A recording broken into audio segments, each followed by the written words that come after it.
Ikasyam na kabanata. Nakakilala si Saulo sa Panginoon. Patuloy pa rin ang pagbabanta ni Saulo sa buhay ng mga tagasunod ng Panginoon. Pinuntahan pa niya ang punong pari at humingi ng mga sulat na ipapakita niya sa mga sambahan ng mga Hudyo sa Damascus bilang katibayan na binibigyan siya ng kapangyarihang hulihin at dalhin sa Jerusalem ang sino mang makikita niya roon na sumusunod sa pamamaraan ni Jesus, lalaki man ito o babae. Nang malapit na si Saulo sa lungsod ng Damascus, bigla siyang napalibutan ng nakakasilaw na liwanag mula sa langit. Natumbas siya at may narinig siyang tinig na nagsasabi, "Saulo, Saulo, bakit mo ako inuusig?" Sumagot si Saulo, "Sino po ba kayo?" Sinagot siya ng tinig, "Ako si Jesus na iyong inuusig. Tumayo ka at pumunta sa lungsod, at doon ay may magsasabi sa iyo kung ano ang dapat mong gawin." Hindi makapagsalita ang mga kasama ni Saulo. Nakatayo lang sila na natigilan. Nakarinig sila ng boses, pero wala silang nakita. Tumayo si Saulo, pero pagmulat niya ay hindi na siya makakita. Kaya inakay na lang siya ng mga kasama niya hanggang sa Damascus. 3 araw siyang hindi nakakita at hindi siya kumain o uminom. Doon sa Damascus ay may isang tagasunod ni Jesus na ang pangalan ay Ananias. Nagpakita sa kanya ang Panginoon sa isang pangitain at sinabi, "Ananias." Sumagot siya, "Panginoon, bakit po?" Sinabi ng Panginoon sa kanya, "Pumunta ka sa daan na tinatawag na Matuwid, at doon sa bahay ni Judas ay hanapin mo ang taong taga-Tarsus na ang pangalan ay Saulo. Nananalangin siya ngayon, at ipinakita ko sa kanya sa pamamagitan ng isang pangitain na pumasok ka sa kinaroroonan niya at pinatungan mo siya ng kamay para muling makakita." Pero sumagot si Ananias, "Panginoon, marami po akong nababalitaan tungkol sa taong iyon, na malupit siya sa inyong mga pinabanal sa Jerusalem. Narito siya ngayon sa Damascus at binigyan siya ng kapangyarihan ng mga namamahalang pari na hulihin ang lahat ng kumikilala sa iyo." Pero sinabi ng Panginoon kay Ananias, "Lumakad ka, dahil pinili ko siyang maglingkod sa akin, para ipakilala niya ako sa mga hindi Hudyo at sa kanilang mga hari at sa mga Israelita.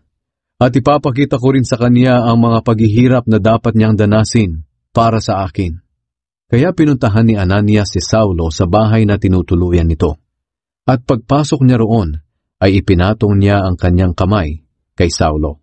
At sinabi niya, "Saulo, kapatid ko sa Panginoon, pinapunta ako rito ng Panginoong Jesus. Siya ang nagpakita sa iyo sa daan nang papunta ka rito. Inutusan niya ako rito para muli kang makakita at mapuspos ng banal na espiritu." Biglang may nahulog na parang mga kaliskis ng isda mula sa mga mata ni Saulo, at nakakita siyang muli. Pagkatapos tumayo siya at nagpabautismo. Kumain siya at muling lumakas. Nangaral si Saulo sa Damascus. Nanatili si Saulo ng ilang araw sa Damascus kasama ng mga tagasunod ni Jesus. Pumunta siya sa mga sambahan ng mga Hudyo at ipinangaral niyang si Jesus ang anak ng Diyos. Nagtaka ang lahat ng nakarinig sa kanya. Sinabi nila, "Hindi ba't ito ang taong umuusig sa mga tagasunod ni Jesus doon sa Jerusalem? Hindi ba't naparito siya para hulihin ang mga kumikilala kay Jesus at dalhin sa mga namamahalang pari?" Lalong humusay ang kakayahan ni Saulo sa pangangaral, at hindi makasagot sa kanya ang mga Hudyo sa Damascus nang patunayan niyang si Jesus ang Kristo. Pagkalipas ng ilang araw, nagtipon ang mga Hudyo at nagplanong patayin si Saulo. Araw-gabi nilang inaabangan si Saulo sa mga pintuan ng lungsod upang patayin. Pero may nakapagsabi kay Saulo tungkol sa plano nila.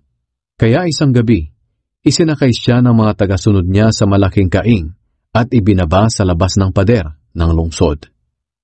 Si Saulo sa Jerusalem.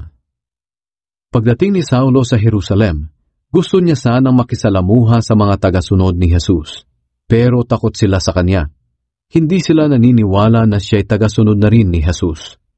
Pero isinama siya ni Bernabe at dinala sa mga apostol.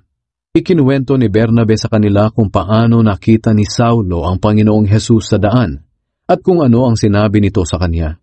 At sinabi rin niya ang katapangan ni Saulo sa pangangaral tungkol kay Jesus doon sa Damascus. Kaya mula noon, kasama na nila si Saulo. At buong tapang niyang ipinangaral ang tungkol sa Panginoon saan man sa Jerusalem. Nakipag-usap din siya at nakipagdebate sa mga Hudyong nagsasalita ng Griego. Kaya nagalit sila at nagplanong patayin siya. Nang malaman ng mga mananampalataya ang plano nila, inihatid nila si Saulo sa Cesarea at pinauwi sa Tarsus. Pagkatapos noon, naging matiwasay ang pamumuhay ng iglesia sa buong Judea, sa Galilea at sa Samaria. Lalo pang lumakas ang kanilang pananampalataya at namuhay silang may takot sa Panginoon. Pinalalakas ng banal na espiritu ang kanilang loob, kaya lalo pa silang dumami. Si Pedro sa Lida at sa Joppa. Maraming lugar ang pinuntahan ni Pedro para dalawin ang mga pinabanal ng Diyos. Pumunta rin siya sa Lida. Nakilala niya roon ang isang taong nagngangalang Eneas. Paralisado siya at hindi makabangon sa kanyang higaan sa loob ng 8 taon. Sinabi ni Pedro sa kanya, "Eneas, pinagagaling ka ni Hesukristo. Kaya bumangon ka at iligpit ang iyong higaan." Agad namang bumangon si Eneas. Nakita ng lahat ng naninirahan sa Lida at sa Sharon na gumaling na si Eneas.